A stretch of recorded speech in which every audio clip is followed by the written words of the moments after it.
मैं कदी भी नहीं सोचा क्योंकि मैं सिटीजन ਸੀਗਾ ਅਮਰੀਕਾ ਦਾ। मैं कदी भी नहीं सोचा ਸੀ पर ਤਮੰਨਾ ਸੀਗੀ ਕਿ ਕੋਈ ਇਦਾਂ ਦੀ ਪਾਰਟੀ ਆਵੇ ਜਿਹੜਾ ਸਾਡੇ ਪੰਜਾਬ ਨੂੰ ਪਹਿਲਾਂ ਵਾਲਾ ਪੰਜਾਬ ਬਣਾਇਆ ਜਾਵੇ। ਪਰ ਜਦੋਂ ਇੱਥੇ ਆ ਕੇ ਦੇਖੀਦਾ ਸੀ ਉਹ ਟੋਟਲੀ ਡਿਫਰੈਂਸ ਸੀ। ਇਹ ਉੱਥੇ ਦਾ ਉੱਥੇ ਛੱਡੇ ਹੁੰਦੇ, ਇੱਥੇ ਦਾ ਇੱਥੇ ਰੱਖਦੇ ਆ। ਸਿਰਫ ਦਿੱਲੀ ਦੇ ਵਿੱਚ ਜੋ ਕੇਜਰੀਵਾਲ ਸਾਹਿਬ ਨੇ ਕੰਮ ਕਰਨੇ ਦਾ ਤਰੀਕਾ ਔਰ ਕੰਮ ਕੀਤੇ ਆ, ਉਹਨਾਂ ਕਰਕੇ ਅਸੀਂ ਆਮ ਆਦਮੀ ਪਾਰਟੀ ਜੁਆਇਨ ਕੀਤੀ ਸੀ ਕਿਉਂਕਿ ਪੰਜਾਬ ਇੱਕ ਕਿਸਮ ਦਾ ਰੁੜਿਆ ਆ। ਕੋਈ ਸਾਨੂੰ ਇਦਾਂ ਦਾ ਨਹੀਂ ਟੱਕਰਦਾ ਜਿਹੜਾ ਉਹਨੂੰ ਬੰਨ ਲਾ ਸਕੇ। ਕੈਪਟਨ ਸਾਹਿਬ ਨੇ ਹੱਥ 'ਚ ਗੁਟਕਾ ਸਾਹਿਬ ਫੜ ਕੇ ਸਹੁੰ ਖਾਧੀ ਸੀ। ਨਸ਼ਾ ਖਤਮ ਕਰਾਂਗੇ, ਟਰਾਂਸਪੋਰਟਾਂ ਖਤਮ ਕਰਾਂਗੇ, ਮਾਫੀਆ ਖਤਮ ਕਰਾਂਗੇ, ਕਰਪਸ਼ਨ ਖਤਮ ਕਰਾਂਗੇ। ਕੈਪਟਨ ਸਾਹਿਬ ਤਾਂ ਟੀਵੀ ਤੇ ਵੀ ਮਸ਼ਹੂਰੀ ਦੇ ਰਹੇ ਆ, ਅਖਬਾਰਾਂ 'ਚ ਵੀ ਇਸ਼ਤਿਹਾਰ ਦੇ ਰਹੇ ਆ ਕਿ ਅਸੀਂ 90% ਜਿਹੜੇ ਆਪਣੇ ਵਾਅਦੇ ਆ ਉਹ ਪੂਰੇ ਕਰ ਦਿੱਤੇ ਆ। ਤੁਸੀਂ ਕਹਿ ਰਹੇ ਹੋ ਕਿ ਨਹੀਂ ਕੀਤੇ। 10 ਦਿਨ ਕਿੱਥੇ ਸਰਕਾਰੀ ਨੌਕਰੀ ਮਿਲੀ ਆ? ਕਿਹੜੀ ਭੈਣ ਨੂੰ ਵਿਧਵਾ ਨੂੰ ਪੈਨਸ਼ਨ 2500 ਰੁਪਈਆ ਮਿਲ ਗਈ ਆ? ਸ਼ਰਾਬ ਮਾਫੀਆ ਉੱਦਾਂ ਹੀ ਚੱਲ ਰਿਹਾ, ਟਰਾਂਸਪੋਰਟ ਮਾਫੀਆ ਉੱਦਾਂ ਹੀ ਚੱਲ ਰਿਹਾ, ਰੇਤ ਮਾਫੀਆ ਉੱਦਾਂ ਹੀ ਚੱਲ ਰਿਹਾ ਆ, ਕੇਬਲ ਮਾਫੀਆ ਉੱਦਾਂ ਹੀ ਚੱਲ ਰਿਹਾ। ਸਿਰਫ ਚਿਹਰੇ ਕਰਦੇ ਅੱਗੇ ਪਿੱਛੇ, ਸਿਸਟਮ ਉਹੀ ਆ ਸਾਰਾ। ਦਲਾਲ ਬੈਠੇ ਇਹਨਾਂ ਦੇ ਕੜੀਆਂ। ਕੈਪਟਨ ਸਾਹਿਬ ਦੇ ਤਾਂ ਅਕਾਲੀ ਦਲ ਦੇ ਵਿੱਚ ਕੜੀ ਆ। ਬਾਦਲਾਂ ਦੇ ਬਣੇ ਟਾਈਮਾਂ ਤੋਂ ਬਾਅਦ ਅੱਜ 4 ਸਾਲ ਹੋ ਗਏ, ਟਾਈਮ ਟੇਬਲ ਨਹੀਂ ਬਣ ਦਿੱਤਾ। ਇਹ ਨਹੀਂ, ਜੇ ਗਰੀਬ ਇੱਕ ਟਰਾਲੀ ਰੇਤਾ ਦੀ ਘਰ ਲਈ ਲੈ ਆਉਂਦਾ ਤਾਂ ਉਹਦੇ ਤੇ ਪਰਚਾ ਦਿੰਦੇ ਆ। ਦੇਖੋ ਇਹ ਅਕਾਲੀ ਦਲ ਦੇ ਤਾਂ ਸਾਡੇ ਭਗਵੰਤ ਮਾਨ ਜੀ ਨੇ ਕਹਿਤਾ ਸੀ ਕਿ 1920 'ਚ ਸਟਾਰਟਿੰਗ ਤੇ 2020 'ਚ ਖਤਮ। ਭਾਜਪਾ ਸਾਥ ਛੱਡ ਗਈ ਇਹਨਾਂ ਦਾ। ਉਹ ਨਹੀਂ ਛੱਡਿਆ ਇਹਨਾਂ ਨੂੰ। ਇਹ ਰੌਲਾ ਤਾਂ ਪਾਉਂਦੇ ਨਾ ਅਸੀਂ ਛੱਡਿਆ, ਉਹ ਨਹੀਂ ਛੱਡਿਆ ਇਹਨਾਂ ਨੂੰ। ਕਿਉਂ? ਇਹਨਾਂ ਦੇ ਕਾਰਨਾਮਿਆਂ ਕਰ। ਜਿੱਥੇ ਕਿਸਾਨ ਬੈਠੇ, ਅਸੀਂ ਕਿਸਾਨਾਂ ਦੇ ਵਿੱਚ ਜਾ ਕੇ ਬੈਠੇ ਹਾਂ। ਅਸੀਂ ਕਿਸਾਨਾਂ ਦੀ ਪਾਰਟੀ ਦੇ ਝੰਡੇ ਲਾਏ ਸੀ, ਨਾ ਕਿ ਆਪਣਾ ਲਾਇਆ ਸੀ। ਕੈਪਟਨ ਸਾਹਿਬ ਨੂੰ ਚਾਹੀਦਾ ਵੇਲੇ ਬਣਾਉਣ ਕਿ ਇੱਕ ਗੈਰ ਪੰਜਾਬੀ, ਪੰਜਾਬ ਤੋਂ ਬਾਹਰ ਰਹਿਣ ਵਾਲਾ, ਉਹ ਪੰਜਾਬ ਦੇ ਅੰਦਰ ਪ੍ਰਾਪਰਟੀ ਨਹੀਂ ਖਰੀਦ ਸਕਦਾ। ਸਖਤ ਕਾਨੂੰਨ ਜਿੱਥੇ ਮੋਦੀ ਸਾਹਿਬ ਬਣਾਉਣ ਦੀ ਲੋੜ ਆ ਨਾ, ਉੱਥੇ ਬਣਾਓ। ਚਰਸਤੇ 'ਚ ਇਲਾਕੇ ਦੇ ਵਿੱਚ ਢੋਲ ਵਜਾ ਕੇ ਇਹਨੂੰ ਫਾਂਸੀ ਦਿੱਤੀ ਹੋਵੇ, ਜਾਓ ਕਿਸੇ ਦਾ ਹੌਸਲਾ ਪੈ ਜਾਵੇ ਫਿਰ ਰੇਪ ਹੋਵੇ।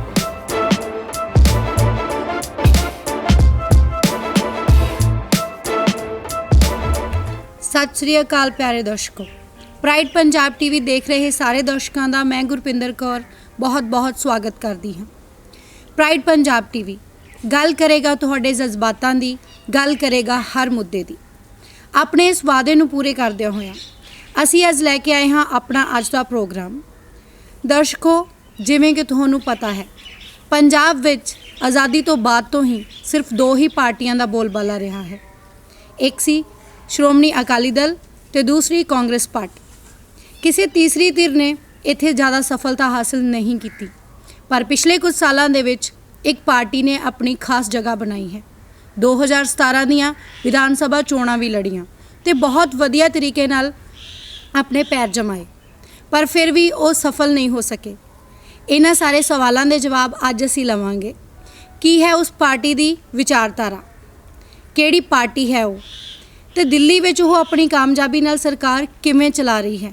ਇਹਨਾਂ ਸਾਰੀਆਂ ਗੱਲਾਂ ਦੇ ਜਵਾਬ ਲੈਣ ਲਈ ਅੱਜ ਅਸੀਂ ਆਏ ਹਾਂ ਪੰਜਾਬ ਦੇ ਸ਼ਹਿਰ ਟਾਂਡਾ ਦੇ ਵਿੱਚ।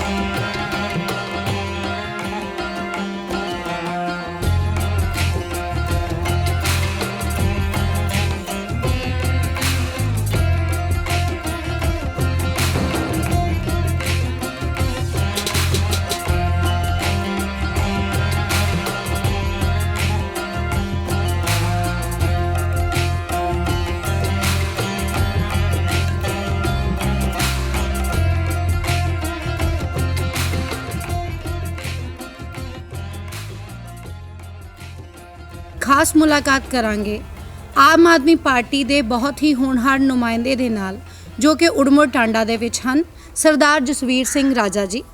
ਤੁਸੀਂ ਸਾਡੇ ਪ੍ਰਾਈਡ ਪੰਜਾਬ ਟੀਵੀ ਦੇ ਦਰਸ਼ਕਾਂ ਨੂੰ ਜ਼ਰੂਰ ਦੱਸੋ ਕਿ ਪਾਰਟੀ ਦੀ ਵਿਚਾਰਧਾਰਾ ਕੀ ਹੈ, ਪਾਰਟੀ ਕੀ ਬਦਲਾਵ ਲਿਆਉਣਾ ਚਾਹੁੰਦੀ ਹੈ ਤਾਂ ਜੋ ਪੰਜਾਬ ਦੇ ਲੋਕ ਵੀ ਇਸ ਤੋਂ ਜਾਣੂ ਹੋ ਸਕਣ। ਦੇਖੋ ਜੀ, ਪੰਜਾਬ ਦੇ ਵਿੱਚ 3-4 ਮੁੱਦੇ ਆ ਜਿਹੜੇ ਅੱਜ ਛੋਟੇ ਘਰ ਤੋਂ ਲੈ ਕੇ ਵੱਡੇ ਘਰ ਤੱਕ ਚਾਹੀਦੇ। ਉਹ ਕੀ ਹੈ? ਇੱਕ ਅੱਜ ਕੱਲ੍ਹ ਜੋ ਭਖਿਆ ਹੋਇਆ ਕਿਸਾਨੀ ਮੁੱਦਾ, ਠੀਕ ਹੈ। ਦੂਸਰਾ ਐਜੂਕੇਸ਼ਨ, ਠੀਕ ਹੈ। ਤੀਸਰਾ ਮੈਡੀਕਲ, ਹਾਂਜੀ। ਚੌਥਾ ਸਾਡੀ ਘਰਾਂ ਦੀ ਬਿਜਲੀ। ਹਾਂਜੀ। ਕਿਉਂਕਿ ਹਾਲਾਤ ਇਹ ਹੋ ਗਏ ਆ, ਨਾ ਤਾਂ ਗਰੀਬ ਕੋਲ ਕਿ ਮਿਡਲ ਬੰਦੇ ਕੋਲ ਵੀ ਨਹੀਂ, ਕਿ ਨਾ ਤਾਂ ਬੱਚਿਆਂ ਦੀ ਫੀਸ ਦੇਣ ਲਈ ਸਮਰੱਥ ਆ, ਨਾ ਬਿਜਲੀ ਦਾ ਬਿੱਲ ਦੇਣ ਲਈ ਸਮਰੱਥ ਆ। ਕਿਸਾਨ ਆ, ਆਪਣੀ ਚੀਜ਼ ਦਾ ਮੁੱਲ ਲੈਣ ਨੂੰ, ਆਪਣੀ ਚੀਜ਼ ਵੇਚ ਕੇ ਆਪਣੇ ਪੈਸੇ ਰਿਕਵਰ ਕਰਨੇ ਨੂੰ ਧਰਨੇ ਲਾਉਣੇ ਪੈ ਰਹੇ ਆ। ਹਾਂਜੀ। ਇਹਨਾਂ ਹੋਰ ਕੀ ਬਦਕਿਸਮਤ ਕਿਹਾ ਜਾ ਸਕਦਾ, ਕਿ ਕੀ ਭੈੜਾ ਕੰਮ ਇਹਨਾਂ ਹੋ ਸਕਦਾ ਕਿ ਆਪਣੀ ਚੀਜ਼ ਦਾ ਵੇਚ ਕੇ ਆਪਣੀ ਚੀਜ਼ ਨੂੰ ਪੈਸੇ ਲੈਣ ਨੂੰ। ਤੁਸੀਂ ਇੱਥੇ ਸਾਡੇ ਏਰੀਏ 'ਚ ਗੰਨੇ ਨਾਲ ਰਿਲੇਟਡ ਬੜੀ ਦੁਨੀਆ ਆ, ਮਿੱਲਾਂ ਵੀ ਆ। ਕਿਸਾਨ ਪਹਿਲਾਂ ਗੰਨਾ ਸਿੱਟਦੇ ਆ, ਮੁੜ ਕੇ ਪੈਸੇ ਲੈਣ ਲਈ ਧਰਨੇ ਲਾਉਂਦੇ ਆ। ਠੀਕ ਹੈ ਜੀ। ਮੈਡੀਕਲ, ਇੱਕ ਐਜੂਕੇਸ਼ਨ, ਠੀਕ ਹੈ। ਇਹ ਚਾਰ ਕੁ ਜਿਹੜੇ ਮੁੱਦੇ ਆ ਨਾ, ਇਹ ਬਹੁਤ ਕਹਿ ਲਓ ਅੱਜ ਸਿਰਦਰਦੀ ਬਣੇ ਹੋਏ ਆ ਲੋਕਾਂ ਦੀ। ਤਾਂ ਜਦੋਂ ਸਰਕਾਰ ਆਮ ਆਦਮੀ ਪਾਰਟੀ ਦੀ ਪੰਜਾਬ 'ਚ ਬਣੀ 2022 'ਚ, ਹਾਂਜੀ, ਇਹ ਜਿਹੜੇ ਚਾਰ ਮੁੱਦੇ ਆ ਪਹਿਲ ਦੇ ਆਧਾਰ 'ਤੇ ਅਸੀਂ ਇਹਨੂੰ ਹੱਲ ਕਰਾਂਗੇ। ਕਿਉਂਕਿ ਦਿੱਲੀ ਦੇ ਵਿੱਚ ਕੀਤਾ, ਅਸੀਂ ਇਹ ਨਹੀਂ ਕਹਿ ਰਹੇ ਵੀ ਕਰਾਂ, ਜੇ ਦਿੱਲੀ ਸਰਕਾਰ ਬਣੀ ਤਾਂ ਦਿੱਲੀ ਸਰਕਾਰ 'ਚ ਕੀਤਾ। ਹਾਂਜੀ, ਠੀਕ ਹੈ। ਇਸ ਕਰਕੇ ਅਸੀਂ ਇਹ 3-4 ਮੁੱਦਿਆਂ ਨੂੰ ਪਹਿਲ ਦੇ ਆਧਾਰ 'ਤੇ ਲੈ ਕੇ ਲੋਕਾਂ ਦੇ ਵਿੱਚ ਆਵਾਂਗੇ ਕਿ ਲੋਕਾਂ ਨੂੰ ਥੋੜ੍ਹਾ ਜਿਹਾ ਅਸੀਂ ਸੌਖੇ ਕਰ ਸਕੀਏ। ਠੀਕ ਹੈ ਸਰ। ਜਿਵੇਂ ਤੁਸੀਂ ਦੱਸਿਆ ਕਿ ਦਿੱਲੀ ਦੇ ਵਿੱਚ ਤੁਹਾਡੀ ਸਰਕਾਰ ਸਫਲਤਾਪੂਰਵਕ ਚੱਲ ਰਹੀ ਹੈ, ਤੇ ਜਿਹੜੇ ਤੁਸੀਂ 4 ਮੇਨ ਮੁੱਦੇ ਦੱਸੇ ਆ, ਇਹਨਾਂ ਮੁੱਦਿਆਂ ਦੇ ਹੱਲ ਦਿੱਲੀ ਵਿੱਚ ਸਰਕਾਰ ਨੇ ਕੀਤੇ ਆ ਜੀ। ਅਸੀਂ ਕਹਿ ਸਕਦੇ ਹਾਂ ਕਿ ਦਿੱਲੀ ਦੇ ਵਿੱਚ ਆਮ ਆਦਮੀ ਪਾਰਟੀ ਨੇ ਇੱਕ ਮਾਡਲ ਸੈੱਟ ਕੀਤਾ ਜੀ। ਸਰ, ਇੰਨਾ ਸਭ ਕੁਝ ਹੋਣ ਦੇ ਬਾਵਜੂਦ ਵੀ ਜਿਹੜੀ ਪੰਜਾਬ ਵਿੱਚ ਆਮ ਆਦਮੀ ਪਾਰਟੀ ਹੈ, ਸਫਲ ਕਿਉਂ ਨਹੀਂ ਹੋ ਸਕੀ? ਇਸ ਦਾ ਕਾਰਨ ਤੁਸੀਂ ਕੀ ਸਮਝਦੇ ਹੋ? ਦੇਖੋ ਜੀ, ਪਹਿਲੀ ਤਾਂ ਗੱਲ ਆ 8-9 ਸਾਲ ਪੁਰਾਣੀ ਪਾਰਟੀ ਆ। ਦਿੱਲੀ ਦੇ ਵਿੱਚ ਤੀਜੀ ਵਾਰੀ ਕੇਜਰੀਵਾਲ ਸਾਹਿਬ ਮੁੱਖ ਮੰਤਰੀ ਬਣੇ ਆ। ਹਾਂਜੀ। ਪੰਜਾਬ ਦੇ ਵਿੱਚ ਅਸੀਂ ਪਹਿਲੀ ਵਾਰੀ ਇਲੈਕਸ਼ਨ ਲੜੀ ਆ, ਆਪੋਜੀਸ਼ਨ 'ਚ ਆ ਗਏ ਆ। ਜਿਹੜੀਆਂ 100-100 ਸਾਲ ਦੀਆਂ ਪਾਰਟੀਆਂ ਸੀ, ਉਹ ਆਪੋਜੀਸ਼ਨ 'ਚ ਬਹਿਣ ਜੋਗੀਆਂ ਨਹੀਂ ਰਹੀਆਂ। ਇੱਕ ਫੈਕਟ ਪਿਆ ਕਿ ਜਿਹੜਾ ਲੋਕਾਂ ਦੇ ਵਿੱਚ ਇੰਨੀ ਨਾ ਝੂਠੇ, ਉਹ ਅੱਜ ਵੀ ਬੋਰਡ ਕਾਫੀ ਜਗ੍ਹਾ ਲੱਗੇ ਹੋਏ ਆ, ਲੋਕਾਂ ਨੂੰ ਜੀ ਘਰ ਘਰ ਨੌਕਰੀ, ਹਾਂਜੀ, ਘਰ ਘਰ ਰੁਜ਼ਗਾਰ, ਹਾਂਜੀ, ਸਮਾਰਟਫੋਨ ਜੀ, 2500 ਰੁਪਈਆ ਬੁਢਾਪਾ ਪੈਨਸ਼ਨ ਜੀ, ਘਰ ਘਰ ਨੌਕਰੀ, ਹਾਂਜੀ, ਫਿਰ ਟਰਾਂਸਪੋਰਟ ਮਾਫੀਆ ਬੰਦ ਕਰਾਂਗੇ, ਰੇਤ ਮਾਫੀਆ ਬੰਦ ਕਰਾਂਗੇ, ਕੇਬਲ ਮਾਫੀਆ ਬੰਦ ਕਰਾਂਗੇ। ਜਿਹੜੇ ਲੋਕਾਂ ਦੇ ਸੀ, ਲੋਕਾਂ ਨੇ ਕਿਤੇ ਵਿਸ਼ਵਾਸ ਕਰ ਲਿਆ, ਕਿਉਂਕਿ ਇਹਨਾਂ ਨੇ ਘਰ ਘਰ ਜਾ ਕੇ ਸਾਈਨ ਕਰਾਏ ਸੀ। ਤੁਹਾਡੇ ਘਰ ਕਿੰਨੇ ਜੀ, ਕਿੰਨਾ ਪੜ੍ਹਿਆ ਆ, ਚਲੋ ਜੀ ਫਾਰਮ ਭਰੋ। ਉਹਨੂੰ ਲੋਕਾਂ ਨੇ ਥੋੜ੍ਹਾ ਜਿਹਾ, ਉਹਨਾਂ ਦੇ ਲੋਕਾਂ ਦੇ ਮਨ 'ਚ ਅਸਰ ਸੀਗਾ, ਲੋਕਾਂ ਨੇ ਵੋਟਾਂ ਪਾਤੀਆਂ। ਪਰ 4 ਸਾਲ ਹੋ ਗਏ ਤਕਰੀਬਨ, ਜੋ ਹੋਇਆ ਕਿਸੇ ਨੌਕਰੀ ਦਿਖਾ ਦੇਣ, ਬੁਢਾਪਾ ਪੈਨਸ਼ਨ ਦਿਖਾ ਦੇਣ, 2500 ਰੁਪਈਆ ਕਿਤੇ, ਸਗਨ ਸਕੀਮ ਜਿਹੜੀ ਆ 51,000 ਕਹਿੰਦੇ ਸੀਗੇ ਲੋਕ। ਹਾਲਾਤ ਇਹ ਆ ਪਿੰਡਾਂ 'ਚ, ਬੱਚੀ ਵਿਆਹੀ ਵੀ ਚੱਲ ਜਾਂਦੀ, ਉਹਦੇ ਗਾਂਹ ਬੱਚੇ ਵੀ ਹੋ ਜਾਂਦੇ ਆ, ਤਾਂ ਉਹਦੇ ਘਰ ਚੈੱਕ ਨਹੀਂ ਆਉਂਦਾ। ਤਾਂ ਕੇਜਰੀਵਾਲ ਦੀਆਂ ਇਹਨੀ ਕੀ ਰੀਸਾਂ ਕਰਨੀਆਂ, ਉਹ ਵਿਆਹ ਤੋਂ ਪਹਿਲਾਂ ਘਰੇ ਚੈੱਕ ਆਉਂਦਾ। ਸਰ, ਜਿੰਨੀ ਕਿ ਮੈਂ ਤੁਹਾਡੇ ਬਾਰੇ ਸਟੱਡੀ ਕੀਤੀ ਆ, ਉਸ ਤੋਂ ਮੈਨੂੰ ਇਹ ਪਤਾ ਲੱਗਿਆ ਕਿ ਤੁਸੀਂ ਇੱਕ NRI ਹੋ, ਅਮਰੀਕਾ ਵਿੱਚ ਰਹਿੰਦੇ ਸੀ। ਸਰ, ਅਮਰੀਕਾ ਵਰਗਾ ਦੇਸ਼ ਛੱਡ ਕੇ ਪੰਜਾਬ ਵਿੱਚ ਆ ਕੇ ਰਾਜਨੀਤੀ 'ਚ ਆਉਣ ਦਾ ਤੁਸੀਂ ਕਿਵੇਂ ਸੋਚਿਆ? ਦੇਖੋ ਜੀ, ਵੈਸੇ ਤਾਂ ਮੈਂ 1994 ਦਾ ਗਿਆ ਹੋਇਆ ਅਮਰੀਕਾ। ਮੈਂ ਹਰੇਕ ਸਾਲ ਇੰਡੀਆ ਆਉਂਦਾ ਸੀਗਾ ਜੀ।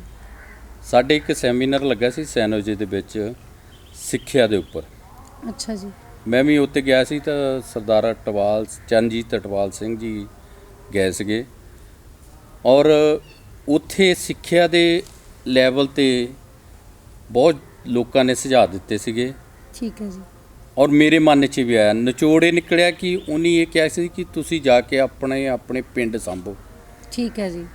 ਅਤੇ ਜਦੋਂ 2006 'ਚ ਮੈਂ ਆਇਆ, ਤਾਂ ਬਾਕੀ ਕਿਉਂਕਿ ਮੇਰੇ ਮਾਤਾ ਪਿਤਾ ਟੀਚਰ ਸੀਗੇ, ਤਾਂ ਮੈਂ ਵੀ ਥੋੜ੍ਹਾ ਜਿਹਾ ਇੰਟਰਸਟ ਰੱਖਦਾ ਸੀ ਇੱਧਰ ਨੂੰ। ਠੀਕ ਹੈ ਜੀ। ਜਦੋਂ ਅਸੀਂ ਸਰਕਾਰੀ ਸਕੂਲਾਂ ਦੇ ਵਿੱਚ ਦੇਖਿਆ ਜਾ ਕੇ, ਤਾਂ ਉੱਥੇ ਪਹਿਲੀ ਗੱਲ ਹੈ ਕਿ ਬੱਚੇ ਹੀ ਗਰੀਬ ਦੇ ਸੀਗੇ, ਔਰ 20-30 ਬੱਚੇ ਤਾਂ 2-2 ਅਧਿਆਪਕ। ਇੱਕ ਦੀ ਡਿਊਟੀ ਸ਼ਹਿਰ ਡਾਕ ਨੂੰ ਲੱਗੀ ਹੁੰਦੀ ਸੀ। ਇੱਕ ਅਧਿਆਪਕ ਬੱਚੇ ਨੂੰ ਕਿੱਦਾਂ ਪੜ੍ਹਾ ਸਕਦਾ? ਉਹਦੇ ਦੇਖਦੇ ਹੋਏ ਸਭ ਤੋਂ ਪਹਿਲਾਂ ਮੈਂ ਆਪਣੇ ਪਿੰਡ ਕਰਾਲੇ ਦੇ ਵਿੱਚ ਸਭ ਤੋਂ ਪਹਿਲਾਂ ਪ੍ਰਾਈਵੇਟ ਟੀਚਰ ਸਰਕਾਰੀ ਸਕੂਲ 'ਚ ਰੱਖੇ ਸੀ, ਕਿਉਂਕਿ ਘੱਟੋ ਘੱਟ ਜਿਹੜੇ ਗਰੀਬ ਲੋਕ ਆ ਜਾਂ ਗਰੀਬ ਬੱਚੇ ਆ, ਵੀ ਉਹਨਾਂ ਦਾ ਨੁਕਸਾਨ ਨਾ ਹੋਵੇ। ਅਮੀਰ ਦਾ ਤਾਂ ਕੋਈ ਬੱਚਾ ਹੀ ਨਹੀਂ ਸੀ ਸਰਕਾਰੀ ਸਕੂਲ 'ਚ। ਹਾਂਜੀ। ਉਹਨੂੰ ਦੇਖਦੇ ਫਿਰ ਬਾਕੀ ਪਿੰਡਾਂ 'ਚ ਵੀ ਰੱਖੇ ਜਿੱਥੇ ਜਿੱਥੇ ਘੱਟ ਸੀ। ਉਹਦੇ ਨਾਲ ਮੈਂ ਇੱਥੇ ਬਿਜ਼ਨਸ ਵੀ ਕਰਨ ਲੱਗ ਪਿਆ। ਬਿਜ਼ਨਸ ਕਰਦੇ ਕਰਦੇ ਹਾਲਾਤ ਦੇਖੇ ਵੀ ਜਿਹੜੇ ਪੰਜਾਬ ਨੂੰ ਅਸੀਂ ਰੋਂਦੇ ਹਾਂ, ਇਹ ਤਾਂ ਉਹ ਪੰਜਾਬ ਹੀ ਹੈ ਨਹੀਂ ਗਾ। ਹਾਂਜੀ। ਇਹ ਤਾਂ ਕਰਪਸ਼ਨ ਦੇ ਅੱਡੇ ਬਣ ਗਏ ਇਹਨਾਂ ਦੇ। ਕੋਈ ਕੰਮ ਇੱਦਾਂ ਦਾ ਨਹੀਂ ਸੀ ਜਿਹੜਾ ਪੈਸੇ ਤੋਂ ਬਗੈਰ ਹੁੰਦਾ ਸੀ। ਪਰ ਚੰਗੇ ਲੋਕ ਵੀ ਆ, ਸਾਰੇ ਮਾੜੇ ਨੇਗੇ, ਚੰਗੇ ਲੋਕ ਵੀ ਆ ਕੁਝ ਪਰਸੈਂਟੇਜ। ਉਹਨੂੰ ਦੇਖਦੇ ਮਨ ਜਿੱਦਾਂ ਆਪਣੇ ਆਪ ਨੂੰ ਮਹਿਸੂਸ ਹੋਣ ਲੱਗ ਪਿਆ ਵੀ ਟਾਰਚਰ, ਜਿੱਦਾਂ ਵੀ ਅਫਸਰ ਸਾਨੂੰ ਟਾਰਚਰ ਕਰਦੇ ਆ। ਉਹਨਾਂ ਦੀ ਮਨਸਾ ਕੀ ਹੈ ਕਿ ਬੰਦੇ ਨੂੰ ਪਹਿਲਾਂ ਦੜਾ ਕੇ ਜਦੋਂ ਥੱਕ ਜਾਂਦਾ ਨਾ, ਉਹ ਦੜਾਉਣ ਪਿੱਛੇ ਮਨਸਾ ਇਹ ਹੁੰਦੀ ਕਿ ਗਦੀ ਗੇੜ ਪਾ ਦੇਣਾ ਸਿਰਫ ਆਪਣੇ ਇੰਟਰਸਟ ਲਈ। ਜਿਹੜਾ ਲੀਗਲ ਕੰਮ ਆ 2 ਮਿੰਟ ਦਾ ਕੰਮ ਆ, ਉਹ ਸਾਨੂੰ 10 15 ਦਿਨਾਂ ਦੇ ਵਿੱਚ ਹੁੰਦਾ ਰਿਹਾ। ਸਰ ਕਹਿਣ ਦਾ ਮਤਲਬ ਇਹ ਹੈ ਕਿ ਤੁਸੀਂ ਮਤਲਬ ਜਿਹੜਾ ਪੰਜਾਬ ਦੇ ਵਿੱਚ ਨਿਗਾਰ ਆ ਗਿਆ ਹੈ, ਉਹਨੂੰ ਠੀਕ ਕਰਨ ਵਾਸਤੇ ਰਾਜਨੀਤੀ ਵਿੱਚ ਆਏ। ਹਾਂਜੀ, ਫਿਰ ਵੀ ਮੈਂ ਤਾਂ ਸਪੋਰਟਰ ਹੀ ਸੀਗਾ। ਮੈਂ ਕਦੀ ਵੀ ਨਹੀਂ ਸੋਚਿਆ, ਕਿਉਂਕਿ ਮੈਂ ਸਿਟੀਜ਼ਨ ਸੀਗਾ ਅਮਰੀਕਾ ਦਾ, ਮੈਂ ਕਦੀ ਵੀ ਨਹੀਂ ਸੋਚਿਆ ਸੀ। ਪਰ ਤਮੰਨਾ ਸੀਗੀ ਕਿ ਕੋਈ ਇਦਾਂ ਦੀ ਪਾਰਟੀ ਆਵੇ ਜਿਹੜਾ ਸਾਡੇ ਪੰਜਾਬ ਨੂੰ ਪਹਿਲਾਂ ਵਾਲਾ ਪੰਜਾਬ ਬਣਾਇਆ ਜਾਵੇ ਔਰ ਪੰਜਾਬ ਦੀ ਨੁਹਾਰ ਬਦਲੀ ਜਾਵੇ। ਲੀਡਰ ਜਾਂਦੇ ਸੀ ਇੱਥੋਂ, ਅਸੀਂ ਇਹਨਾਂ ਨੂੰ ਬੜਾ ਚਾਅ ਕਰਦੇ ਸੀ ਵੀ ਸਾਡੇ ਉੱਥੋਂ ਆਏ ਆ, ਅਸੀਂ ਬੜੀਆਂ ਇਦਾਂ ਦੀਆਂ ਸੁਝਾਅ ਇਹਨਾਂ ਨੂੰ ਦੇਣੇ। ਪਰ ਜਦੋਂ ਇੱਥੇ ਆ ਕੇ ਦੇਖੀਦਾ ਸੀ ਉਹ ਟੋਟਲੀ ਡਿਫਰੈਂਸ ਸੀ। ਇਹ ਉੱਥੇ ਦਾ ਉੱਥੇ ਛੱਡੇ ਹੁੰਦੇ, ਇੱਥੇ ਦਾ ਇੱਥੇ ਹੀ ਰੱਖਦੇ ਆ। ਇਹ ਨਹੀਂ ਕੋਈ ਸਾਡੇ ਕਹਿ ਲਓ ਪੰਜਾਬ ਨੂੰ ਇੱਕ ਵਧੀਆ ਦਿੱਖ ਦੇਣ ਦੀ ਬਜਾਏ ਨਾ ਪੰਜਾਬ ਨੂੰ ਦੁੱਖ ਦਿੱਤਾ। ਤੇ ਸਰ ਫਿਰ ਜਦੋਂ ਤੁਸੀਂ ਆ ਗਏ, ਤੁਸੀਂ ਇਹ ਸਾਰੇ ਹਾਲਾਤ ਦੇਖੇ ਪੰਜਾਬ ਦੇ, ਤੁਸੀਂ ਸੋਚਿਆ ਕਿ ਸੁਧਾਰਿਆ ਜਾਵੇ ਤੇ ਤੁਸੀਂ ਰਾਜਨੀਤੀ ਵਿੱਚ ਆ ਗਏ। ਰਾਜਨੀਤੀ 'ਚ ਸਰ ਆਉਣ ਲਈ ਤੁਸੀਂ ਪੰਜਾਬ ਦੇ ਵਿੱਚ ਆਮ ਆਦਮੀ ਪਾਰਟੀ ਹੀ ਕਿਉਂ ਚੁਣੀ? ਦੇਖੋ ਜੀ, ਮੇਰੀ ਕੋਈ ਬੈਕਗਰਾਉਂਡ ਵੀ ਪੋਲੀਟੀਕਲ ਨਹੀਂ, ਕਿ ਮੇਰਾ ਕੋਈ ਲਿੰਕ ਨਹੀਂ ਸੀ ਆਮ ਆਦਮੀ ਪਾਰਟੀ ਨਾਲ।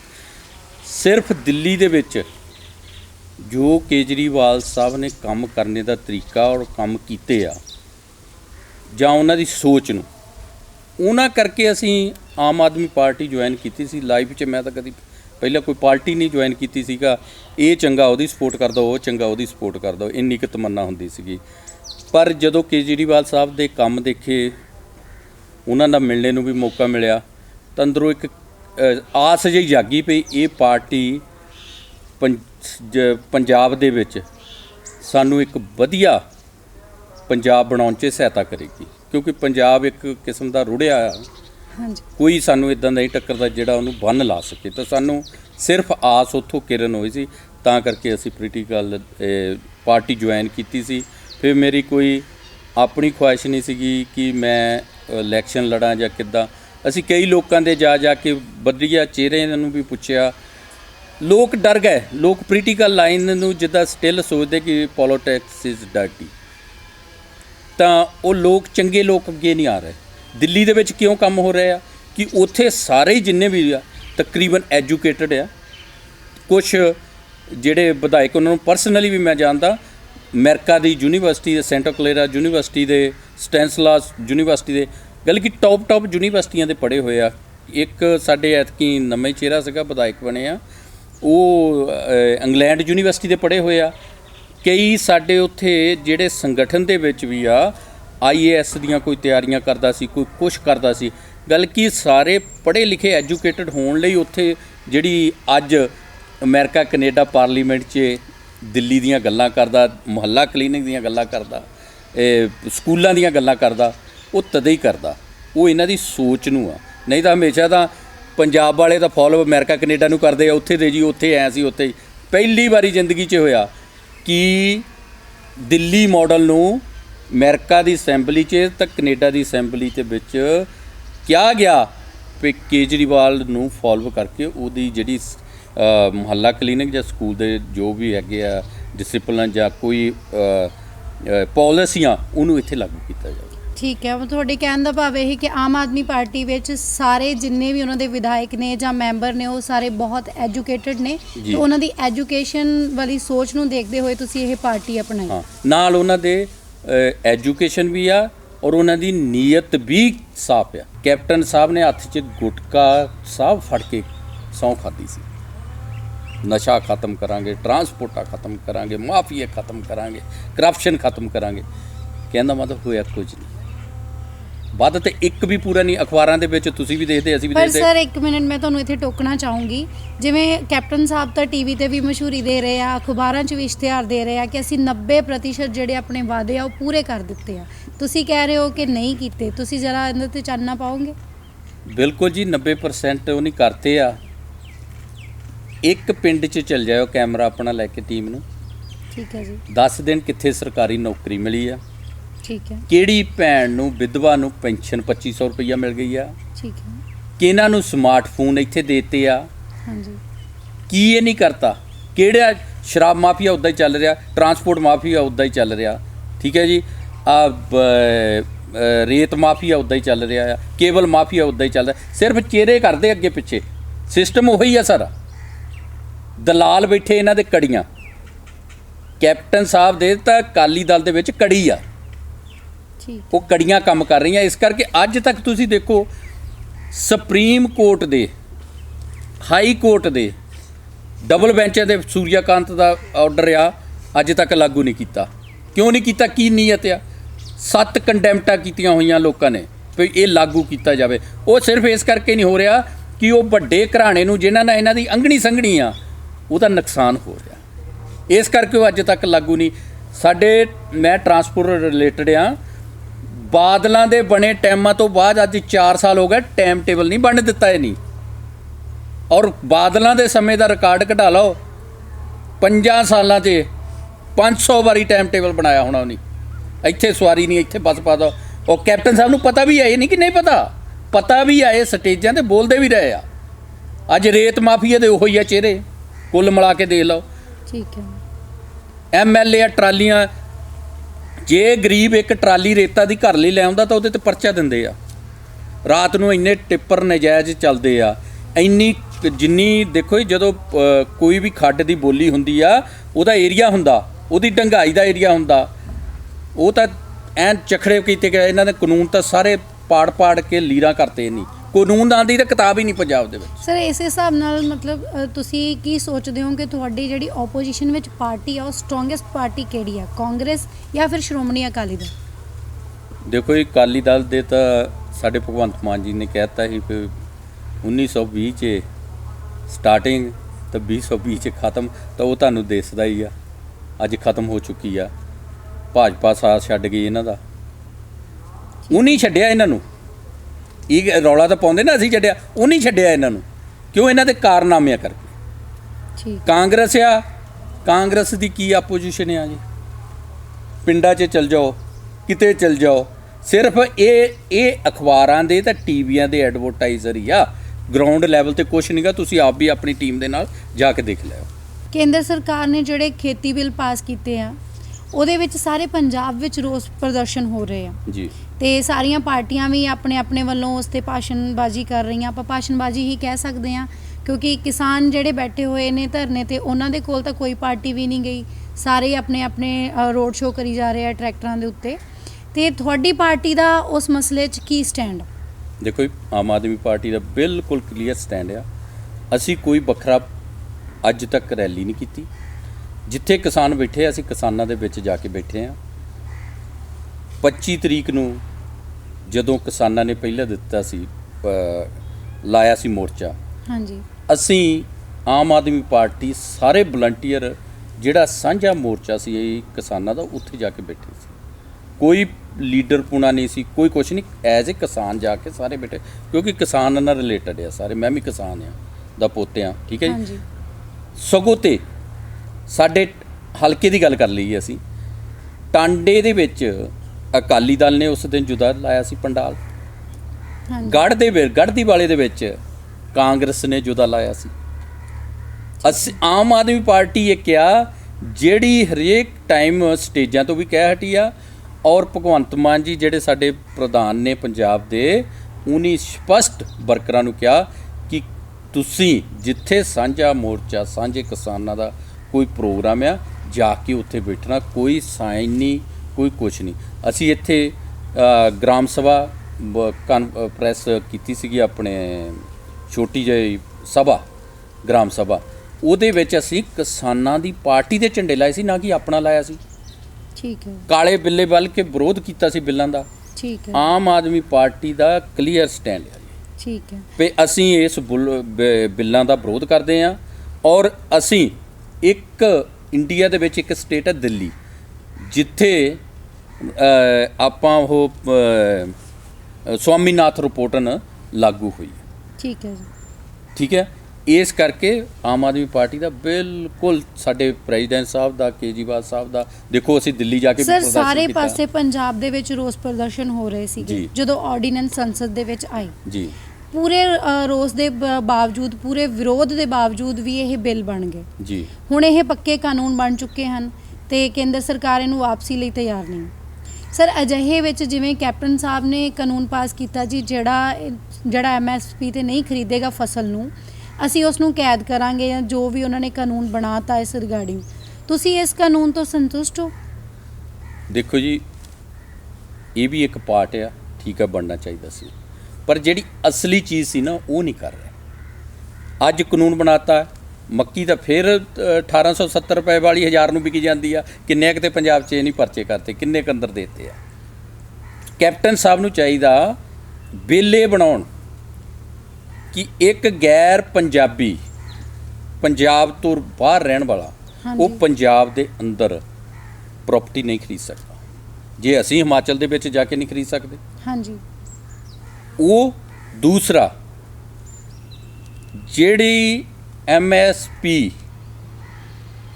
ਦੇ ਮੁਤਾਬਕ ਜੇ ਕਿਸਾਨਾਂ ਦੀ ਫਸਲ ਨਹੀਂ ਚੱਕੀ ਜਾਂਦੀ, ਹਾਂਜੀ, ਤਾਂ ਪੰਜਾਬ ਸਰਕਾਰ ਕਿਸਾਨਾਂ ਨਾਲ ਲਿਖਤੀ ਰੂਪ ਤੇ ਵਾਅਦਾ ਕਰੇ ਕਿ ਉਹ ਐਮਐਸਪੀ ਰੇਟ ਦੇ ਉੱਤੇ ਪੰਜਾਬ ਸਰਕਾਰ ਖਰੀਦੇਗੀ। ਸਰ ਮਤਲਬ ਤੁਸੀਂ ਇਹ ਕਹਿਣਾ ਚਾਹੁੰਦੇ ਹੋ ਕਿ ਜੇ ਮੌਜੂਦਾ ਸਮੇਂ ਦੇ ਵਿੱਚ ਆਮ ਆਦਮੀ ਪਾਰਟੀ ਦੀ ਸਰਕਾਰ ਹੁੰਦੀ ਤੇ ਉਹ ਐਮਐਸਪੀ ਤੇ ਕਿਸਾਨਾਂ ਦੀ ਫਸਲ ਚੱਕਣ ਦਾ ਜ਼ਿੰਮਾ ਆਪਣੇ ਸਿਰ ਲੈਂਦੀ? ਬਿਲਕੁਲ ਜੀ। ਸਵਾਮੀਨਾਥਨ ਰਿਪੋਰਟ ਜਿਹੜੀ ਆ ਉਹ ਦਿੱਲੀ ਦੇ ਵਿੱਚ ਲਾਗੂ ਕੀਤੀ, ਉਸ ਹਿਸਾਬ ਨਾਲ 2600 ਕੁਛ ਰੁਪਏ ਦੇ ਰਹੇ ਆ ਕਣਕ ਤੇ ਵੀ।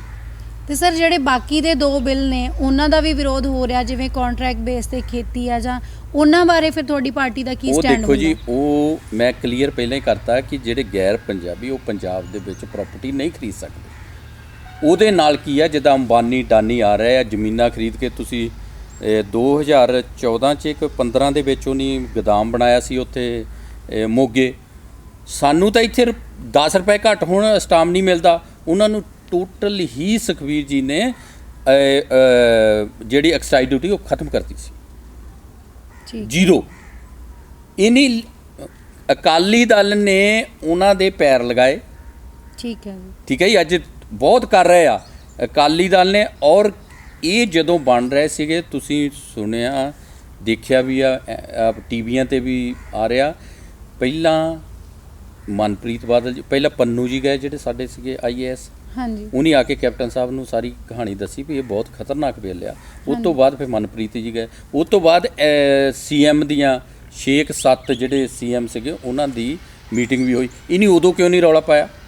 ਜਦੋਂ ਥੈਲੇ ਕਹਿ ਲਓ ਬਿੱਲੀ ਥੈਲੇ ਤੋਂ ਬਾਹਰ ਚੱਲ ਗਈ, ਉਦੋਂ ਰੌਲਾ ਪਾਉਣ ਲੱਗ ਪਿਆ। ਅੱਜ ਦਿੱਲੀ ਚਲੋ, ਸਾਡੇ ਨਾਲ ਫਲਾਨਾ ਕਰੋ। ਇਹ ਸਭ ਨਾਟਕਬਾਜ਼ੀ ਆ। ਇਹ ਕਿਸਾਨਾਂ ਦੀ ਕੋਈ ਇਹਨਾਂ ਨੂੰ ਹਮਦਰਦੀ ਨਹੀਂ ਅੱਜ। ਸਰ ਹੁਣ ਜਿਵੇਂ ਇੱਕ ਹੋਰ ਮੁੱਦਾ ਬਹੁਤ ਭਖਿਆ ਹੋਇਆ ਕਿ ਕੇਂਦਰ ਸਰਕਾਰ ਨੇ ਇੱਕ ਹੋਰ ਕਾਨੂੰਨ ਲਾਗੂ ਕਰ ਦਿੱਤਾ ਕਿ ਜਿਹੜੇ ਕਿਸਾਨ ਪਰਾਲੀ ਨੂੰ ਅੱਗ ਲਾਉਂਦੇ ਆ ਉਹਨਾਂ ਨੂੰ 1 ਕਰੋੜ ਰੁਪਏ ਦਾ ਜੁਰਮਾਨਾ ਤੇ ਨਾਲ ਕੈਦ ਹੋਏਗੀ। ਸਰ ਇਹਦੇ ਸੰਬੰਧ ਵਿੱਚ ਤੁਸੀਂ ਕੀ ਕਹਿਣਾ ਚਾਹੋਗੇ? ਦੇਖੋ, ਜਿਹਦੇ ਬੰਦੇ ਕੋਲ 1-2 ਖੇਤ ਆ ਪਿੰਡਾਂ 'ਚ, ਹਾਂਜੀ, 7 ਨਾ 8 ਲੱਖ ਨੂੰ 10 ਲੱਖ ਨੂੰ ਉਹਦਾ ਖੇਤ ਹੋਊਗਾ ਪ੍ਰਾਈਜ਼ ਉਹਦੀ, ਹਾਂਜੀ, ਠੀਕ ਹੈ ਜੀ। 1-2 ਖੇਤ ਵਾਲੇ ਨੇ ਜੇ ਉਹਦੇ ਤੇ ਇਹ ਲਾਗੂ ਹੁੰਦਾ ਕਾਨੂੰਨ, ਉਹ ਕਿੱਥੋਂ ਪੈਸੇ ਦਊਗਾ? ਇਹ ਤਾਂ ਇੱਕ ਹਾਸੋ ਵਾਲੀ ਗੱਲ ਆ।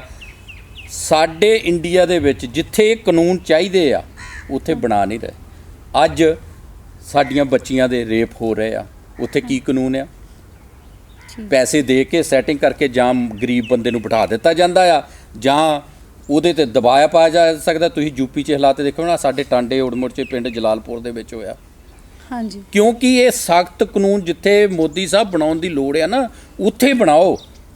ਹਾਂਜੀ, ਇੱਦਾਂ ਦਿਆਂ ਨੂੰ ਚਰਸਤੇ 'ਚ ਇਲਾਕੇ ਦੇ ਵਿੱਚ ਢੋਲ ਵਜਾ ਕੇ ਹੈਂਗ ਕਰਕੇ ਇਹਨੂੰ ਫਾਂਸੀ ਦਿੱਤੀ ਹੋਵੇ, ਜਾਂ ਕਿਸੇ ਦਾ ਹੌਸਲਾ ਪੈ ਜਾਵੇ ਫਿਰ ਰੇਪ ਹੋਊਗਾ। ਸਰ ਜਿਵੇਂ ਆਪਾਂ ਖੇਤੀ ਬਿੱਲਾਂ ਦੀ ਗੱਲ ਕਰ ਰਹੇ ਸੀਗੇ, ਖੇਤੀ ਕਾਨੂੰਨਾਂ ਦੀ ਜੀ, ਤੇ ਅਜਿਹੇ ਸਮੇਂ ਦੇ ਵਿੱਚ ਹੁਣ ਕੈਪਟਨ ਸਾਹਿਬ ਕਹਿ ਰਹੇ ਕਿ ਸਾਰੀਆਂ ਪਾਰਟੀਆਂ ਦੇ ਨਾਲ ਮਿਲ ਕੇ ਅਸੀਂ ਰਾਸ਼ਟਰਪਤੀ ਜੀ ਨੂੰ ਮਿਲੀਏ, ਜਾਂ ਜੋ ਵੀ ਰਣਨੀਤੀ ਚੱਲ ਰਹੀ ਆ। ਅਜਿਹੇ ਸਮੇਂ ਵਿੱਚ ਅਕਾਲੀ ਦਲ ਦੀ ਵੀ ਨਾਂ ਹੈ ਤੇ ਤੁਹਾਡੀ ਪਾਰਟੀ ਵੱਲੋਂ ਵੀ ਨਾਂ ਹੀ ਆ ਰਹੀ ਆ। ਇਹਦਾ ਕਾਰਨ ਕੀ ਹੋ ਸਕਦਾ? ਕਿਉਂਕਿ ਇਹ ਤਾਂ ਇੱਕ ਪੋਲੀਟੀਕਲ ਸਟੈਂਡ ਆ, ਕ੍ਰੈਡਿਟ ਲੈਣਾ ਮੰਗਦੇ ਆ। ਕੋਈ ਇਹਨਾਂ ਨੂੰ ਕੁਛ ਨਹੀਂ, ਪਹਿਲਾਂ ਕੀ ਹੋ ਗਿਆ? ਕੁਛ ਨਹੀਂ ਹੋਇਆ। ਇਹ ਤਾਂ ਕਿਸਾਨਾਂ ਨੇ ਮੋਦੀ ਦਾ ਮੂੰਹ ਮੋੜਨਾ। ਪਰ ਸਰ ਹਰਜ ਕੀ ਹੈ ਜੇ ਸਾਰੀਆਂ ਪਾਰਟੀਆਂ ਨਾਲ ਖੜੀਆਂ ਹੋ ਜਾਂਦੀਆਂ? ਤੁਹਾਡੀ ਪਾਰਟੀ ਕਹਿੰਦੀ ਵੀ ਅਸੀਂ ਕਿਸਾਨਾਂ ਦੇ ਨਾਲ ਆ, ਕਿਸਾਨਾਂ ਦੇ ਨਾਲ ਹੋਣ ਦੀ ਹਾਮੀ ਭਰਦੀ ਆ, ਦੇਖੋ, ਫਿਰ ਮਨਾ ਕਿਉਂ? ਕੈਪਟਨ ਸਾਹਿਬ ਇਹ ਕਿਉਂ ਨਹੀਂ ਕਹਿੰਦੇ ਮੈਂ ਕਿਸਾਨਾਂ ਨੂੰ ਨਾਲ ਲੈ ਕੇ ਜਾਣਾ? ਕਿਸਾਨ ਇਸ ਗੱਲ ਤੇ ਰਾਜੀ ਆ। ਜੇ ਕਿਸਾਨ ਇਸ ਗੱਲ ਤੇ ਰਾਜੀ ਆ ਤਾਂ ਅਸੀਂ ਵੀ ਰਾਜੀ ਆ, ਪਰ ਵਿਸ਼ਵਾਸ ਨਿਗਾ ਜਿਹੜੀ ਗੱਲ ਕਰਨ ਵਾਲੀ, ਜਿਹੜੀ ਇਹਨਾਂ ਦੇ ਹੱਥ ਦੇ ਵਿੱਚ ਆ, ਕਲਮ ਆ, ਉਹ ਤਾਂ ਵਰਤ ਨਹੀਂ ਰਹੇ ਉਹ। ਸਰ ਕੀ ਮਤਲਬ ਤੁਸੀਂ ਕੀ ਚਾਹੁੰਦੇ ਕਿ ਆਪਣੀ ਕਲਮ ਤੋਂ ਇਹੋ ਜਿਹਾ ਕੀ ਲਿਖ ਦੇਣ ਕਿ ਜਿਸ ਨਾਲ ਕਿਸਾਨ ਵੀ ਖੁਸ਼ ਹੋ ਜਾਣ ਮੈਂ ਤਾਂ ਤੇ ਤੁਹਾਨੂੰ ਬਾਕੀ ਜਨਤਾ ਮੈਂ ਤਾਂ ਵੀ? ਜੀ ਇਹੋ ਦੱਸੀ ਗੱਲ, ਇੱਕ ਲਾਈਨਾਂ ਇੱਕ ਕਾਨੂੰਨ ਬਣਾ ਦੇਣ ਕਿ ਜੇ ਸੈਂਟਰ ਸਰਕਾਰ ਜਾਂ ਕੋਈ ਏਜੰਸੀ MSP ਰੇਟ ਦੇ ਉੱਤੇ ਨਹੀਂ ਕਿਸਾਨਾਂ ਦੀ ਫਸਲ ਖਰੀਦਦੀ, ਕਿਉਂਕਿ ਜੇ ਉਹਨੇ ਖਰੀਦਣੀ ਵੀ ਨਹੀਂ ਗਈ ਤਾਂ ਕਿਸਾਨ ਕੋਲ ਸਾਡਿਆਂ ਤੋਂ ਕਿਸੇ ਤੋਂ ਐਡਾ ਭੰਡਾਰ ਨਹੀਂਗਾ, ਐਡਾ ਸਟੋਰੇਜ ਨਹੀਂਗਾ ਜਿਹੜਾ ਉਹ ਫਸਲ ਆਪਣੀ ਸਾਲ 2-2 ਸਾਲ ਘਰ ਦੇ ਵਿੱਚ ਸਟੋਰੇਜ ਕਰ ਰੱਖੇ। ਪਰ ਸਰ ਇਸ ਗੱਲ ਤੇ ਵੀ ਇੱਕ ਸਵਾਲ ਇਹ ਖੜਾ ਹੁੰਦਾ ਹੈ ਵੀ ਅਕਾਲੀ ਦਲ ਸਰਕਾਰ ਦੇ ਸਮੇਂ ਗੰਨੇ ਨੂੰ ਲੈ ਕੇ ਇਦਾਂ ਦਾ ਕਾਨੂੰਨ ਬਣਿਆ ਸੀ ਕਿ ਸਬਸਿਡੀ ਦਿੱਤੀ ਜਾਊਗੀ, ਸਰ ਉਹ ਵੀ ਵਿੱਚੇ ਲਟਕ ਰਹੀ ਹੈ। ਜੇ ਕਿਸਾਨ ਸਰਕਾਰ ਲਿਖ ਕੇ ਚਲੀ ਜਾਊਗੀ, ਉਹਦਾ ਪਾਲਣ ਨਹੀਂ ਹੋਊਗਾ ਤਾਂ ਉਹਦਾ ਵੀ ਕੀ ਫਾਇਦਾ? ਜੀ ਉੱਥੇ ਮੇਰੀ ਪਹਿਲਾਂ ਜਿਹੜਾ ਤੁਸੀਂ ਪੁੱਛਿਆ ਸੀ ਉਹਦਾ ਸੀ ਕਿ ਉਹ ਇਹ ਸ਼ੋਰਟੀ ਕਰਨ, ਇੰਸ਼ੋਰੈਂਸ ਦੇਣ ਕਿਸਾਨਾਂ ਨੂੰ ਕਿ ਅਸੀਂ ਚੱਕਾਂਗੇ। ਹਾਂਜੀ, ਠੀਕ ਹੈ ਜੀ, ਉਹ ਤਾਂ ਇਹਨਾਂ ਦੇ ਹੱਥ 'ਚ ਹੀ ਆ ਸਾਰਾ ਕੁਝ। ਤੀਸਰੀ ਗੱਲ ਜਿਹੜੀ ਗੰਨੇ ਦੀ ਆ, ਗੰਨੇ ਦੀ ਸਬਸਿਡੀ ਇਹਨੀ 50 ਰੁਪਏ ਕਿੰਨੀ ਅਲਾਉਂਸ ਕੀਤੀ ਸੀ, ਜਿਹੜੀ ਕਿਸਾਨਾਂ ਨੂੰ ਧਰਨੇ ਲਾ ਕੇ ਵੀ ਹੱਲੇ ਨਹੀਂ ਮਿਲੀ। ਅੱਜ ਵੀ ਪਿਛਲੇ ਸਾਲਾਂ ਦੇ ਬਕਾਏ ਖੜੇ ਆ। ਸਰ ਮੇਰਾ ਸਵਾਲ ਉਹੀ ਆ ਕਿ ਗੰਨੇ ਲਈ ਸਰਕਾਰ ਨੇ ਹੀ ਹਾਮੀ ਭਰੀ ਸੀ ਕਿ ਅਸੀਂ ਸਬਸਿਡੀ ਦੇਵਾਂਗੇ 50 ਰੁਪਏ ਪ੍ਰਤੀ ਕੁਇੰਟਲ, ਜਾਂ ਕਿੱਦਾਂ? ਅੱਜ ਤੱਕ ਉਹ ਤਾਂ ਕਿਸਾਨਾਂ ਨੂੰ ਮਿਲੀ ਨਹੀਂ। ਹੁਣ ਆਪਣੀ ਕਲਮ ਤੋਂ ਚਾਹੇ ਜਿਹੜਾ ਮਰਜ਼ੀ ਕਾਨੂੰਨ ਲਿਖ ਦੇਣ, ਜੇ ਉਹਦੀ ਪਾਲਣਾ ਹੀ ਨਹੀਂ ਹੋਊਗੀ ਤਾਂ ਕੀ ਫਾਇਦਾ ਉਸ ਕਾਨੂੰਨ ਦਾ? ਦੇਖੋ, ਜਦੋਂ ਕਾਨੂੰਨ ਬਣ ਜਾਂਦਾ ਨਾ, ਸਦਾ ਇਹ ਨਹੀਂ ਬੈਠੇ ਨਹੀਂ ਰਹਿਣਾ, ਗਾਂ ਸਰਕਾਰ ਆਉਣੀ ਆ, ਕਾਨੂੰਨ ਬਣਿਆ ਹੋਊਗਾ ਤਾਂ ਉਹਨੂੰ ਲਾਗੂ ਹੋਊਗਾ। ਇਹੋ ਹੀ ਤਾਂ ਰੋਣਾ ਆ ਪੰਜਾਬ ਦੇ ਲੋਕਾਂ ਨੂੰ ਕਿ ਜੋ ਕਾਨੂੰਨ ਆ ਉਹ ਫੋਲੋ ਨਹੀਂ ਹੋ ਰਿਹਾ, ਜੋ ਕਾਨੂੰਨ ਦੇ ਮੁਤਾਬਕ ਕੰਮ ਹੋਣੇ ਚਾਹੀਦੇ ਉਹ ਨਹੀਂ ਹੋ ਰਿਹਾ। 2022 ਦੀਆਂ ਵਿਧਾਨ ਸਭਾ ਚੋਣਾਂ ਦੇ ਵਿੱਚ ਤੁਹਾਡੀ ਪਾਰਟੀ ਦੀ ਰਣਨੀਤੀ ਕੀ ਹੋਵੇਗੀ? ਦੇਖੋ ਜੀ, 2022 ਦੇ ਵਿੱਚ ਮੈਂ ਪਹਿਲਾਂ ਵੀ ਆਪ ਜੀ ਨੂੰ ਜ਼ਿਕਰ ਕਰ ਚੁੱਕਾ ਕਿ ਸਾਡੇ 3-4 ਜਿਹੜੇ ਮੁੱਦੇ ਬਹੁਤ ਜ਼ਰੂਰੀ ਆ, ਅਰਜੈਂਟ ਆ। ਜਦੋਂ ਸਾਡੀ ਪਾਰਟੀ 22 ਦੇ ਵਿੱਚ ਬਣਦੀ ਆ ਤਾਂ ਅਸੀਂ ਪਹਿਲੇ ਆਧਾਰ 'ਚ ਕੁਝ ਮਹੀਨਿਆਂ ਦੇ ਵਿੱਚ ਹੀ ਉਹ ਜਿਹੜੇ 4 ਮੁੱਦੇ ਆ, ਕਿਸਾਨਾਂ ਦਾ ਮੁੱਦਾ, ਬਿਜਲੀ ਦਾ, ਐਜੂਕੇਸ਼ਨ ਦਾ, ਹੈਲਥ ਦਾ, ਇਹ ਅਸੀਂ ਆਉਣ ਸਾਰੀ ਕੁਝ ਮਹੀਨਿਆਂ ਦੇ ਵਿੱਚ ਇਹਦੇ ਤੇ ਵਰਕ ਕਰਨਾ ਸਟਾਰਟ ਹੋ ਜਾਊਗਾ ਔਰ ਵਧੀਆ ਕਰਾਂਗੇ, ਜਿਨ੍ਹਾਂ ਲੋਕਾਂ ਨੂੰ ਥੋੜੀ ਰਾਹਤ ਮਿਲੇ। ਠੀਕ ਹੈ ਸਰ। ਤੇ ਸਰ ਜਿਵੇਂ 2017 ਵਿੱਚ ਤੁਸੀਂ ਵਿਧਾਨ ਸਭਾ ਚੋਣ ਉੜਮਣ ਟਾਂਡਾ ਤੋਂ ਲੜੀ, ਕਿ 2022 ਦੇ ਵਿੱਚ ਵੀ ਤੁਸੀਂ ਇਹ ਇਲੈਕਸ਼ਨ ਲੜੋਗੇ? ਦੇਖੋ ਜੀ, ਪਾਰਟੀ ਜਿਹੜੀ ਜ਼ਿੰਮੇਵਾਰੀ ਦੇਗੀ ਉਹ ਮੈਂ ਤਨਦੇਹੀ ਨਾਲ ਨਿਭਾਈ ਆ। ਅੱਜ ਮੈਂ ਟਾਂਡਾ ਉੜਮੁੜ ਦੇ ਵਿੱਚ ਸਰਕਲ ਇੰਚਾਰਜ ਹਾਂ। ਕੱਲ੍ਹ ਨੂੰ ਕੋਈ ਵੀ ਜ਼ਿੰਮੇਵਾਰੀ ਦਿੰਦੀ, ਪਹਿਲਾਂ ਵੀ ਤਨਦੇਹੀ ਨਾਲ ਨਿਭਾਈ ਆ, ਆਉਣ ਵਾਲੇ ਸਮੇਂ 'ਚ ਵੀ ਤਨਦੇਹੀ ਨਾਲ ਨਿਭਾਵਾਂਗੇ, ਕਿਉਂਕਿ ਲੋਕ ਬਦਲਾਅ ਚਾਹੁੰਦੇ ਆ, ਲੋਕ ਇੱਕ ਨਵੀਂ ਦਿੱਖ ਦੇਖਣਾ ਚਾਹੁੰਦੇ ਆ, ਤਾਂ ਉਹ ਲੋਕਾਂ ਦੀ ਆਵਾਜ਼ ਨੂੰ, ਲੋਕਾਂ ਦੀ ਭਾਵਨਾ ਨੂੰ ਦੇਖਦੇ ਹੋਏ ਜਿੱਦਾਂ ਦੀ ਪਾਰਟੀ ਡਿਊਟੀ ਲਾਊਗੀ ਉਹ ਨਿਭਾਵਾਂਗੇ। ਪ੍ਰਾਈਡ ਪੰਜਾਬ ਟੀਵੀ ਦੇਖ ਰਹੇ ਦਰਸ਼ਕਾਂ ਨੂੰ ਸਰ ਤੁਸੀਂ ਕੀ ਸੁਨੇਹਾ ਦੇਣਾ ਚਾਹੋਗੇ? ਦੇਖੋ, ਜਿੰਨੇ ਵੀ ਸਰੋਤੇ ਦੇਖ ਰਹੇ ਆ, ਮੈਂ ਇੱਕੋ ਹੀ ਬੇਨਤੀ ਕਰੂੰਗਾ, ਸਾਰੇ ਵਰਲਡ ਦੇ ਵਿੱਚ ਬੈਠੇ ਸੀ ਜਿਹੜੇ ਪੰਜਾਬੀਅਤ ਨੂੰ ਪਿਆਰ ਕਰਨ ਵਾਲੇ ਪੰਜਾਬੀ ਆ, ਭਰਾਵੋ, ਪਹਿਲਾਂ ਵੀ ਤੁਸੀਂ ਬਹੁਤ ਕੋਸ਼ਿਸ਼ ਕੀਤੀ ਸੀ, ਪਰ ਕੁਛ ਸਾਡੀਆਂ ਗਲਤੀਆਂ ਕਹਿ ਲਓ, ਕੁਛ ਵੀ ਆ ਹੋਈਆਂ, ਪਰ ਐਤਕੀ ਅੱਗੇ ਨਾਲੋਂ ਵੀ ਜ਼ਿਆਦਾ ਵੱਧ ਚੜ੍ਹ ਕੇ ਹਿੱਸਾ ਪਾਇਓ ਆਮ ਆਦਮੀ ਪਾਰਟੀ ਨੂੰ ਜਿਤਾਉਣ ਦੇ ਵਿੱਚ, ਕਿਉਂਕਿ ਇੱਕੋ ਇੱਕ ਪਾਰਟੀ ਹੈ ਜਿਹੜੀ ਪੰਜਾਬ ਦਾ ਭਲਾ ਕਰ ਸਕਦੀ ਹੈ। ਜੇ ਐਤਕੀ ਅਸੀਂ ਕਾਮਯਾਬ ਨਾ ਹੋਏ ਤਾਂ ਸਾਡੀਆਂ ਗਲਤੀਆਂ ਹੋਣਗੀਆਂ, ਲੋਕਾਂ ਦੀਆਂ। ਠੀਕ ਹੈ ਜੀ। ਇਸ ਕਰਕੇ ਜਿੱਦਾਂ ਅੱਗੇ ਸਹਿਯੋਗ ਦਿੱਤਾ, ਮੈਂ ਸਾਰੇ ਭੈਣ ਭਰਾਵਾਂ ਨੂੰ, ਬਜ਼ੁਰਗਾਂ ਨੂੰ, ਮਾਤਾਵਾਂ ਨੂੰ ਬੇਨਤੀ ਕਰਦਾ, ਜਿੱਥੇ ਜਿੱਥੇ ਵੀ ਬੈਠੇ ਆ, ਹਰੇਕ ਪੰਜਾਬ ਦੇ ਨਾਲ ਰਿਲੇਟਡ ਉਹ ਪੰਜਾਬ ਨੂੰ ਅੱਗੇ ਵਾਂਗੂ ਮਿਹਨਤ ਕਰਕੇ, ਅੱਗੇ ਵਾਂਗੂ ਕਾਲਾਂ ਦੇ ਥਰੂ, ਕਈ ਮੇਰੇ NRI ਵੀਰ ਆਏ ਵੀ ਸੀਗੇ, ਬਹੁਤ ਜ਼ਿਆਦਾ ਉਹਨੀ, ਤਾਂ ਅਸੀਂ ਉਹਨਾਂ ਦਾ ਮੈਂ ਤਹਿ ਦਿਲੋਂ ਧੰਨਵਾਦ ਵੀ ਕਰਦਾ, ਤਾਂ ਆਸ ਵੀ ਰੱਖਦਾ ਕਿ 2022 ਦੇ ਵਿੱਚ ਵੀ ਤੁਸੀਂ ਸਾਡਾ ਉਸੇ ਤਰ੍ਹਾਂ ਸਾਥ ਦਿਓ। ਸਰ ਤੁਹਾਡਾ ਬਹੁਤ-ਬਹੁਤ ਧੰਨਵਾਦ ਕਿ ਤੁਸੀਂ ਸਾਡੇ ਇਸ ਪ੍ਰੋਗਰਾਮ ਵਿੱਚ ਆਏ ਤੇ ਸਾਨੂੰ ਆਪਣਾ ਕੀਮਤੀ ਸਮਾਂ ਦਿੱਤਾ। ਤੁਹਾਡਾ ਵੀ ਬਹੁਤ ਬਹੁਤ ਧੰਨਵਾਦ ਜੀ। ਸਾਰੇ ਪ੍ਰਾਈਡ ਪੰਜਾਬ ਟੀਵੀ ਦਾ ਮੈਂ ਤਹਿ ਦਿਲ ਤੋਂ ਧੰਨਵਾਦ ਕਰਦਾ ਹਾਂ ਜਿੰਨੀ ਕੁਝ ਸਮਾਂ ਸਾਨੂੰ ਵੀ ਨਿਮਾਣਿਆਂ ਨੂੰ ਦਿੱਤਾ। ਸਤਿ ਸ਼੍ਰੀ ਅਕਾਲ ਜੀ। ਦਰਸ਼ਕੋ, ਇਹ ਸਨ ਸਰਦਾਰ ਜਸਵੀਰ ਸਿੰਘ ਰਾਜਾ ਜੀ, ਜੋ ਕਿ ਆਮ ਆਦਮੀ ਪਾਰਟੀ ਦੇ ਨੁਮਾਇੰਦੇ ਹਨ ਉੜਮੁੜ ਟਾਂਡਾ ਤੋਂ। ਇਹਨਾਂ ਨੇ ਆਪਣੀ ਪਾਰਟੀ ਦੇ ਆਪਣੇ ਵਿਚਾਰ ਤੁਹਾਡੇ ਸਾਹਮਣੇ ਰੱਖੇ, ਪਰ ਫੈਸਲਾ ਤੁਸੀਂ ਕਰਨਾ ਹੈ ਕਿ ਕੌਣ ਸਹੀ ਹੈ, ਕੌਣ ਗਲਤ ਹੈ, ਕੌਣ ਪੰਜਾਬ ਵਿੱਚ ਬਦਲਾਵ ਲਿਆ ਸਕਦਾ ਹੈ ਤੇ ਕੌਣ ਤੁਹਾਡੀਆਂ ਉਮੀਦਾਂ ਦੇ ਖਰਾ ਉਤਰ ਸਕਦਾ ਹੈ। ਇਹ ਸਾਰੇ ਸਵਾਲਾਂ ਦੇ ਜਵਾਬ ਤੁਸੀਂ ਆਪ ਲੱਭਣੇ ਹਨ ਤੇ ਫੈਸਲਾ ਤੁਸੀਂ ਆਪ ਕਰਨਾ ਹੈ। ਅਸੀਂ ਕੋਸ਼ਿਸ਼ ਕਰਦੇ ਰਵਾਂਗੇ ਕਿ ਤੁਹਾਡੇ ਸਾਹਮਣੇ ਇਸ ਤਰੀਕੇ ਦੇ ਨੁਮਾਇੰਦੇ ਪੇਸ਼ ਕਰਨ ਦੀ ਜੋ ਆਪਣੀ ਵਿਚਾਰਧਾਰਾ, ਆਪਣੀ ਪਾਰਟੀ ਦੀ ਵਿਚਾਰਧਾਰਾ ਤੁਹਾਡੇ ਨਾਲ ਸਾਂਝੀ ਕਰ ਸਕਣ ਤੇ ਤੁਸੀਂ ਸਹੀ ਫੈਸਲਾ ਲੈ ਸਕੋ।